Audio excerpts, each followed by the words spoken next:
El mundo como voluntad y representación por Arthur Schopenhauer. Página 16. Prólogo a la segunda edición. Párrafo 16. No a los contemporáneos, no a los compatriotas, a la humanidad dejo mi obra ahora terminada, en la confianza de que no carecerá de valor para ella aunque esté tarde en ser reconocido, según es la suerte de todo lo bueno. Pues solo para ella, y no para la generación que pasa corriendo ocupada con su ilusión transitoria, podía mi mente, casi en contra de mi voluntad, dedicarse sin descanso a su trabajo durante una larga vida. Mas tampoco la falta de interés me ha podido inducir durante ese tiempo a equivocarme acerca del valor del mismo, porque constantemente vi lo falso, lo malo, y al final lo absurdo y sin sentido, respecto a la filosofía de Hegel, ser objeto de general admiración y respeto, y pensé que, si los que son capaces de conocer lo auténtico y lo justo no fueran tan infrecuentes que a algunos se los puede buscar en vano por alrededor durante 20 años, los que de entre ellos son capaces de producirlo no podrían ser tan pocos que sus obras constituyen más tarde una excepción al carácter efímero de las cosas terrenales, con lo que entonces se perdería la reconfortante perspectiva de la posteridad que necesita para fortalecerse todo el que está empeñado en un alto fin. Párrafo 17. Quien toma en serio y se dedica a un asunto que no le trae ventajas materiales, tampoco puede contar con el interés de los contemporáneos. Pero sí verá en la mayoría de los casos que mientras tanto la apariencia de ese asunto tiene vigencia en el mundo y disfruta de su momento, y eso es lo normal. Pues hay que dedicarse al asunto por sí mismo, si no, no puede salir bien, porque siempre la intención supone un peligro para la comprensión. En consecuencia, como atestigua la historia de la literatura, todo lo valioso ha necesitado mucho tiempo para obtener vigencia, sobre todo cuando era un género que instruía y no divertía, y mientras tanto, resplandecía lo falso. Pues conciliar el asunto con la apariencia del asunto es difícil, cuando no imposible. Esa es precisamente la maldición de este mundo de necesidad y miseria, que todo ha de servir y contentar a éstas, por eso no ha sido hecho de tal manera que en él un afán noble y elevado, como es la búsqueda de la luz y la verdad, pudiera desarrollarse sin trabas y conforme a su propia existencia, sino que incluso cuando ha podido de una vez hacerse valer y se han introducido sus ideas, los intereses materiales y los fines personales se apoderan de él para convertirlo en su instrumento o en su máscara. Por esa razón, cuando Kant devolvió a la filosofía su prestigio, enseguida tuvo que convertirse en instrumento de los fines estatales de los de arriba y personales de los de abajo, si bien, para ser exactos, no era ella sino su doble, que se hacía pasar por ella. Párrafo 18. Eso ni siquiera puede extrañarnos, pues la gran mayoría de los hombres no es por naturaleza capaz más que de intereses materiales y ni siquiera puede concebir otros. Por consiguiente, la aspiración a la sola verdad es demasiado elevada y excéntrica como para que se pudiera esperar que todos, que muchos, o que simplemente unos pocos hubieran de tener un sincero interés en ella.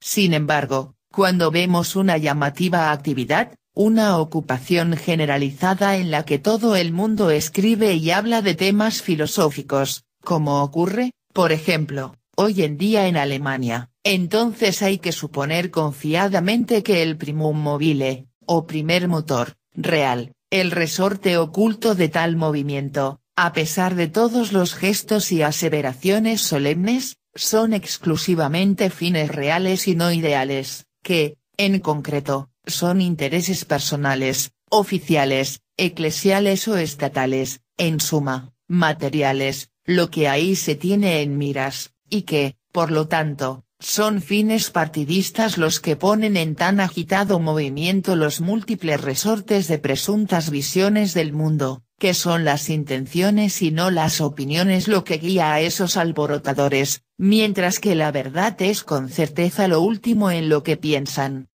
Ella no encuentra partidarios, antes bien, en medio de tal barullo de disputas filosóficas, puede recorrer su camino tan tranquila e inadvertida como en medio de la noche invernal del tenebroso siglo sumido en las más rígidas creencias religiosas, en el que acaso es solamente transmitida como doctrina esotérica a unos pocos adeptos o bien confiada en exclusiva al pergamino. Yo incluso diría que ninguna época puede ser más desfavorable a la filosofía que la que abusa ignominiosamente de ella, utilizándola desde un lado como instrumento del Estado y desde otro como medio de lucro. ¿O acaso se cree que en tal afán y entre todo ese barullo también se va a hacer patente la verdad en la que nadie pone sus miras? La verdad no es una prostituta que se lance al cuello de los que no la desean, antes bien, es una belleza tan frágil que ni siquiera el que lo sacrifica todo por ella puede estar seguro de su favor. Si los gobiernos convierten la filosofía en medio para sus fines de Estado, por otra parte, los hombres instruidos ven en las cátedras de filosofía un oficio que da de comer como cualquier otro, y así se afanan por obtenerlas asegurando su buen espíritu, es decir, el propósito de servir a aquellos fines. Párrafo 19. Y mantienen su palabra, no la verdad, no la claridad, no Platón, no Aristóteles, sino los fines que se les ha encargado servir, son sus guías y enseguida se convierten también en el criterio de lo verdadero, lo bueno, lo que hay que tomar en cuenta y sus contrarios. Y lo que no se corresponde con eso, aun cuando fuera lo más importante y extraordinario en su materia, es condenado o, cuando esto resulta delicado, asfixiado con una unánime ignorancia.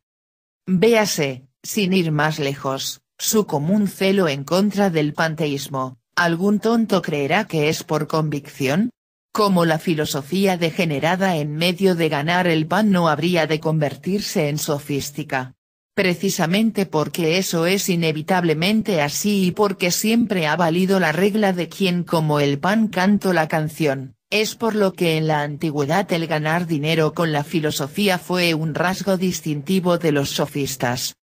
Pero ahora se añade a eso que, puesto que en ese mundo no se puede esperar más que mediocridad y además se la puede exigir y conseguir con dinero, también hay que contentarse con ella.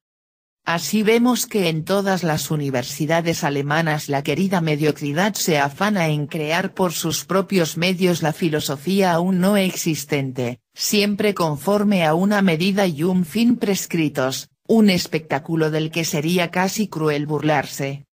Durante el largo tiempo en que la filosofía ha tenido que servir por un lado a fines públicos y por otro a fines privados, yo me he entregado impasible al curso de mis pensamientos desde hace más de 30 años, porque tenía que ser precisamente así y no de otra manera, por un impulso instintivo que, no obstante, estaba respaldado por la confianza de que la verdad que uno ha pensado y lo oculto que ha iluminado será alguna vez comprendido por otro espíritu pensante y le supondrá un agrado, una alegría y un consuelo. A alguien así hablamos, igual que nos han hablado los semejantes a nosotros convirtiéndose así en nuestro consuelo dentro del desierto de nuestra vida.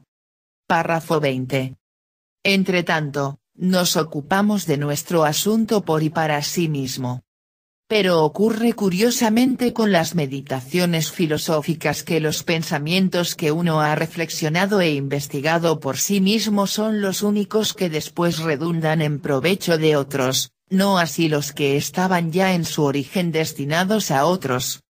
Aquellos se conocen ante todo por el carácter de una absoluta honradez, porque nadie busca engañarse a sí mismo ni se sirve nueces huecas, así que eliminan toda sofística y toda palabrería, y como consecuencia de ello todo párrafo escrito compensa enseguida el esfuerzo de leerlo.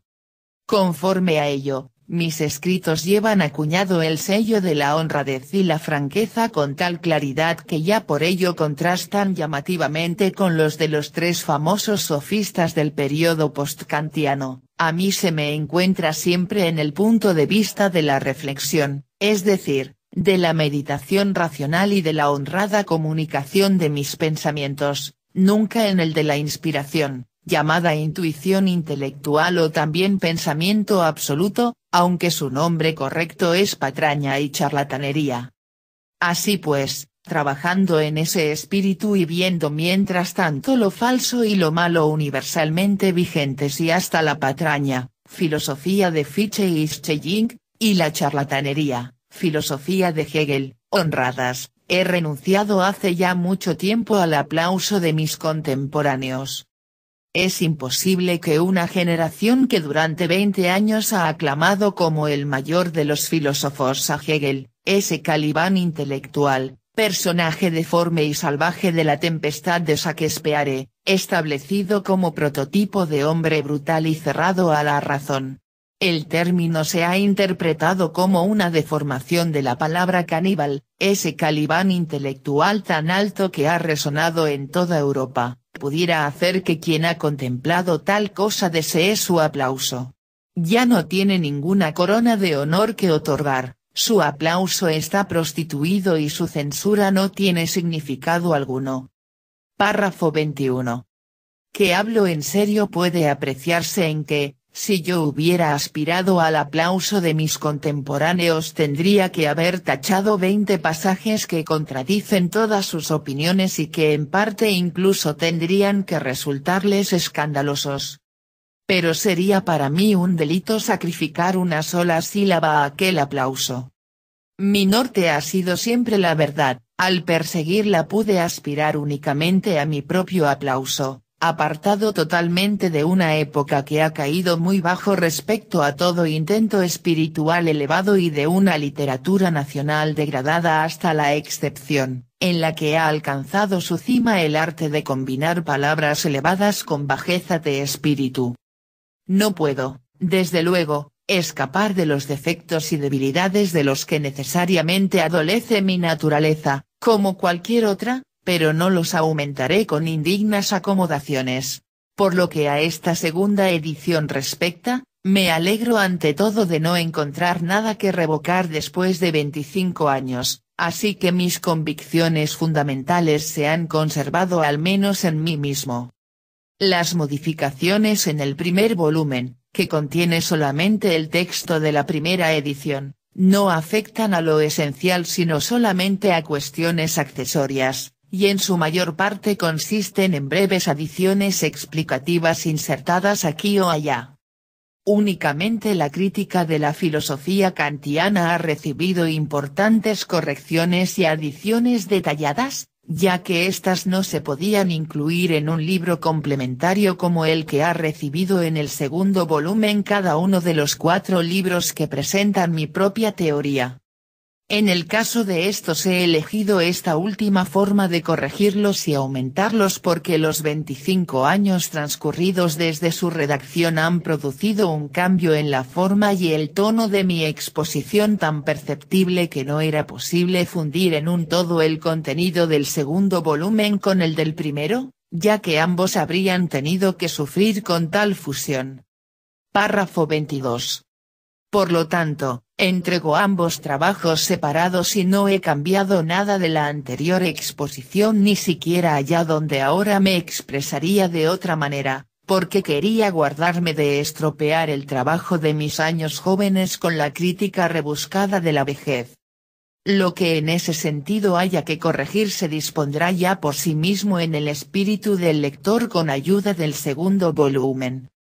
Los 2 volúmenes se complementan recíprocamente en el sentido pleno de la palabra, en la medida en que una edad del hombre es el complemento de la otra en el sentido intelectual, por eso se encontrará no solo que cada volumen contiene lo que al otro le falta, sino también que las ventajas del uno consisten en aquello que está ausente en el otro.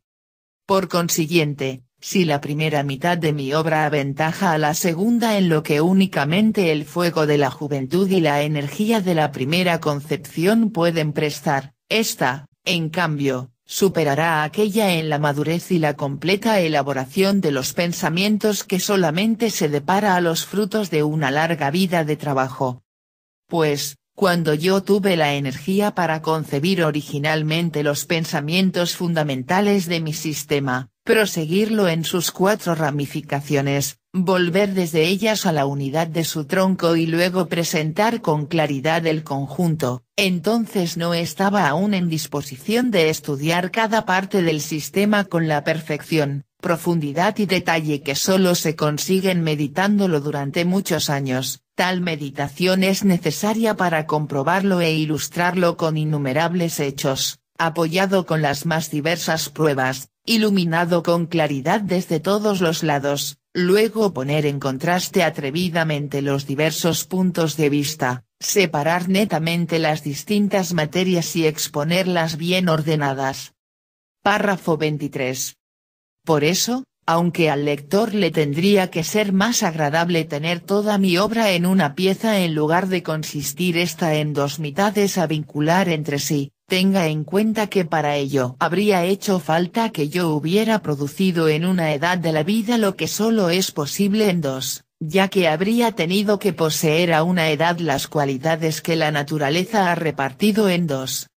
Por consiguiente, la necesidad de entregar mi obra en 2 mitades complementarias es comparable a aquella debido a la cual, al ser imposible fabricar un objetivo acromático de una pieza, se lo compone de una lente convexa de vidrio Crown y una lente cóncava de vidrio Flint, cuya acción combinada produce el resultado buscado.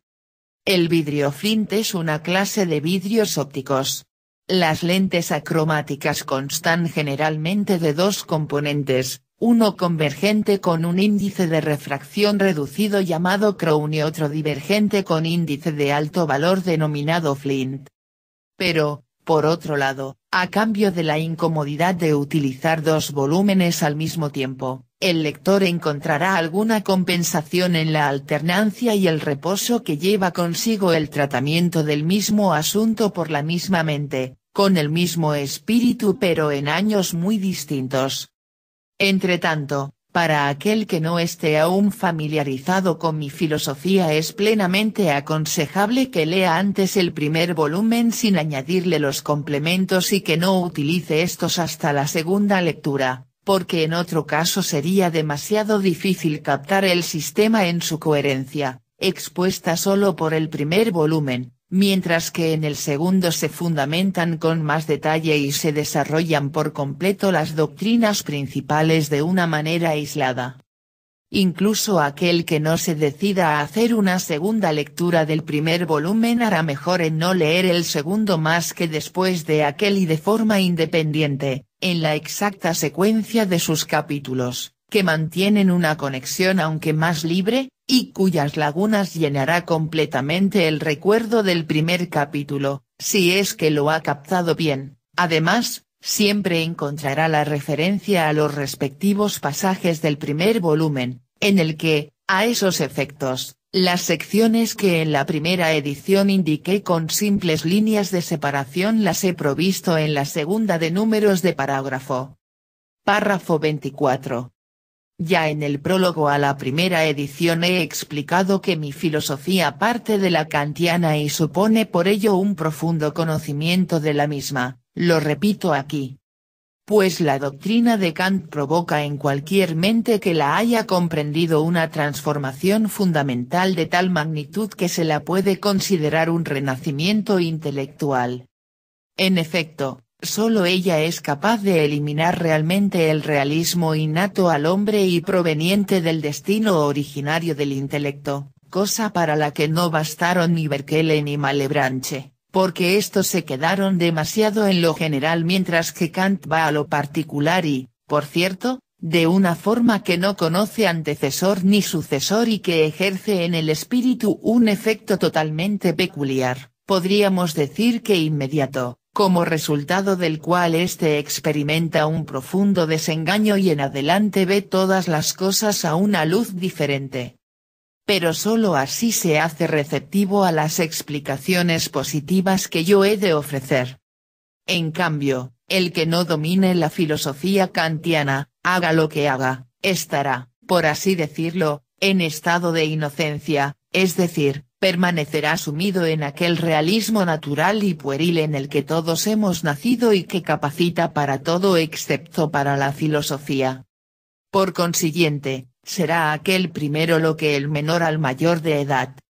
El que esa verdad suene hoy paradójica, cosa que en modo alguno habría ocurrido en los primeros 30 años tras la aparición de la crítica de la razón, se debe a que desde entonces ha ido creciendo una generación que no conoce verdaderamente a Kant, ya que para ello hace falta más que una lectura pasajera e impaciente o una información de segunda mano, y esto se debe a su vez a que, como consecuencia de una mala instrucción, ha despilfarrado su tiempo con los filosofemas de cabezas vulgares, es decir, incompetentes, o de simples sofistas fanfarrones que se le recomiendan de manera irresponsable. Párrafo 25. De ahí la confusión en los conceptos básicos y en general la indecible rudeza y tosquedad que destacan de entre la envoltura de preciosismo y pretenciosidad en los propios ensayos filosóficos de la generación así educada. Pero estará inmerso en un funesto error quien crea poder llegar a conocer la filosofía kantiana a partir de las exposiciones de otros. Antes bien, he de prevenirle seriamente contra tales exposiciones, en especial de la época reciente, y en todos estos últimos años he encontrado en los escritos de los hegelianos exposiciones de la filosofía de Kant que rayan en la fábula. Como las mentes dislocadas y corrompidas ya en la juventud con el sinsentido del hegelianismo pueden ser todavía capaces de seguir las profundas investigaciones kantianas. Pronto se han acostumbrado a tomar la hueca palabrería por pensamientos filosóficos, los miserables sofismas por sagacidad y el ridículo disparate por dialéctica, y con la asimilación de vertiginosas combinaciones de palabras que martirizan y agotan en vano al espíritu que pretende pensar algo con ellas, sus mentes se han desorganizado. No hace falta para ellos ninguna crítica de la razón, ninguna filosofía. Para ellos se necesita una medicina mentis, primero, como catártico, un petit cours de sens communologie, literalmente, un cursillo de sentido comunología, y luego habrá que ver si en su caso se podrá alguna vez hablar de filosofía. En vano, pues, se buscará la teoría kantiana en otro lugar que no sean las propias obras de Kant, mas estas son instructivas siempre, incluso cuando se equivoca o cuando falla. Por su originalidad vale de él en su máximo grado lo que vale de todos los auténticos filósofos, solo en sus propios escritos se los llega a conocer, no en los informes de los demás. Pues los pensamientos de aquellos extraordinarios espíritus no pueden soportar ser filtrados por cabezas vulgares. Párrafo 26. Nacidos tras las amplias, elevadas y bien arqueadas frentes bajo las cuales lucen brillantes ojos, cuando se los traslada a la exigua morada y la baja techumbre de cráneos estrechos, aplanados y de gruesas paredes desde los que acechan miradas dirigidas a fines personales, quedan privados de toda fuerza y vida, y ya no parecen los mismos.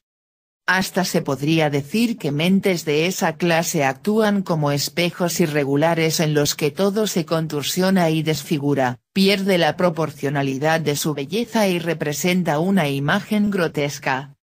Los pensamientos filosóficos solo pueden recibirse de sus propios autores, por eso, quien se sienta impulsado a la filosofía ha de buscar las inmortales enseñanzas de aquellos en el tranquilo santuario de sus obras.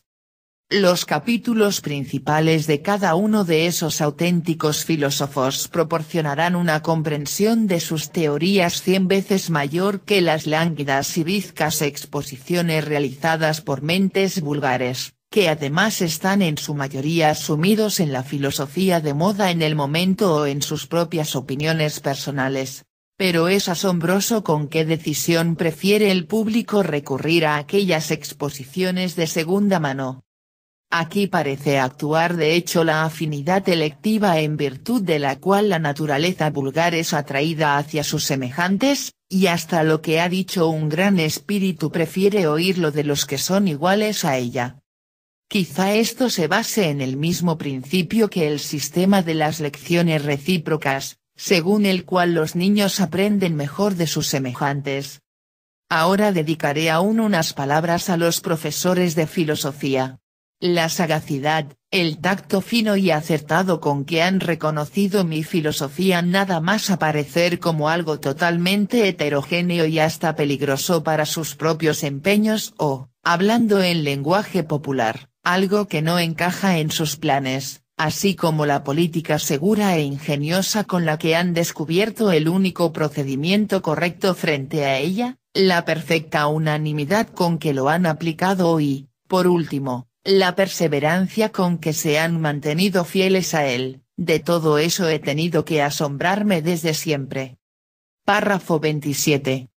Ese proceder, que además se recomienda porque es tremendamente fácil de practicar, consiste, como es sabido, en la total ignorancia y el secreto, secretiren, según la maliciosa expresión de Goethe, que significa propiamente el ocultamiento de lo importante y significativo.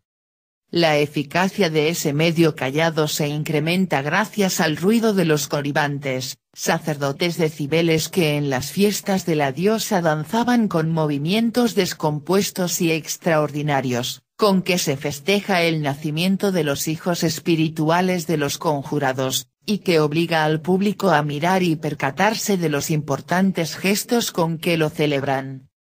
¿Quién podría ignorar lo adecuado de ese procedimiento? Mas nada hay que objetar contra la máxima primum vivere, deinde philosophari, primero vivir, luego filosofar. Los señores quieren vivir y, por cierto, vivir de la filosofía, a esta se han remitido junto con su mujer e hijos, y se han aventurado pese al povera enuda vai filosofía de Petrarca, pobre y desnuda vas, filosofía. Pero mi filosofía no se ha creado en absoluto para que se pueda vivir de ella. Le faltan los requisitos básicos indispensables para una cátedra bien pagada, en primer lugar la teología especulativa, que precisamente y pese al engorroso Kant con su crítica de la razón, debe y tiene que ser el tema central de toda filosofía, si bien de ese modo ésta recibe la tarea de hablar continuamente sobre aquello de lo que nada puede saber, y la mía no establece ni una sola vez la fábula, astutamente ideada por los profesores de filosofía y convertida en indispensable para ellos, de una razón que de forma inmediata y absoluta conoce, intuye o percibe, y que necesita embaucar a sus lectores ya desde el comienzo para después, en el ámbito más allá de la posibilidad de toda experiencia que Kant cerró por completo y para siempre a nuestro conocimiento, de la forma más cómoda del mundo, entrar tirada por 4 caballos, y entonces se encuentran allí revelados de forma inmediata y dispuestos con la mayor belleza los dogmas fundamentales del cristianismo moderno, judaizante y optimista. Párrafo 28.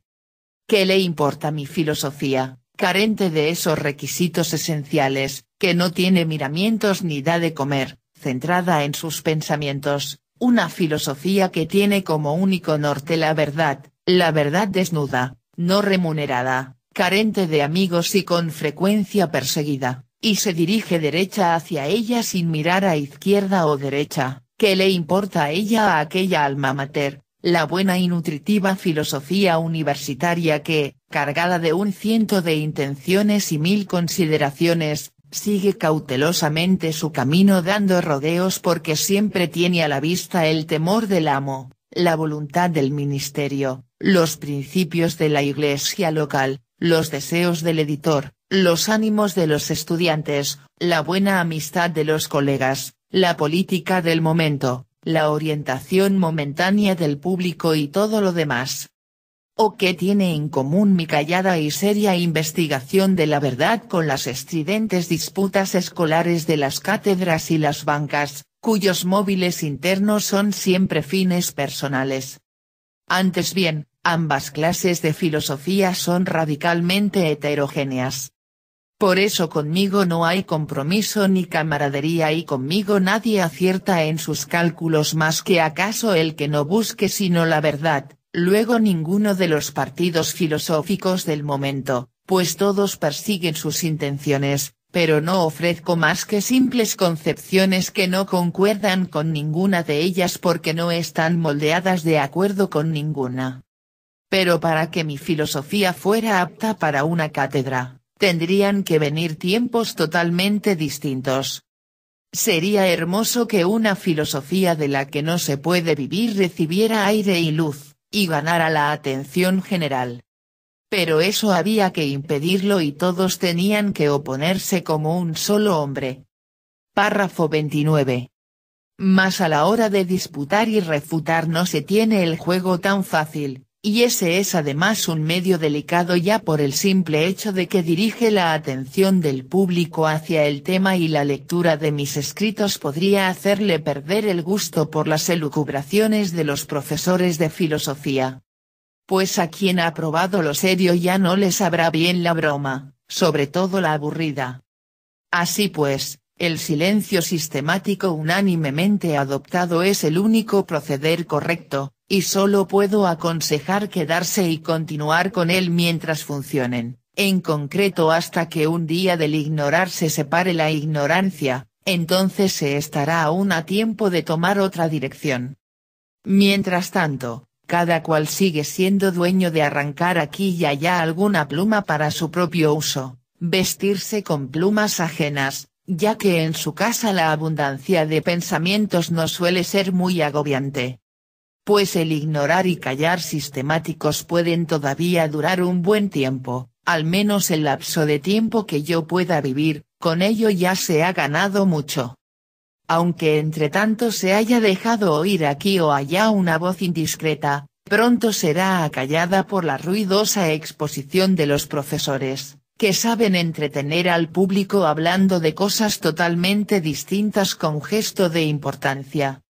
Sin embargo, aconsejo mantener con mayor severidad la unanimidad del procedimiento y vigilar en especial a los jóvenes, que a veces son terriblemente indiscretos. Pues ni siquiera así puedo responder de que el ensalzado proceder se mantenga para siempre, ni puedo garantizar su desenlace final. El caso es dirigir al bondadoso y dócil público. Y aun cuando en todas las épocas veamos a los Gorgias e Hipias en los puestos elevados, el absurdo llegue a su culminación y parezca imposible que a través del coro de los que deslumbran y los deslumbrados se abra paso la voz del individuo, siempre queda para las obras auténticas un efecto peculiar, silencioso, lento y poderoso, y como por un milagro se las ve al final elevarse desde el barullo como un aeróstato que asciende desde las densas nieblas del espacio terrestre a regiones más puras en las que se queda una vez llegado sin que nadie sea ya capaz de hacerlo descender. Francfort del Meno, febrero de 1844. Página 21.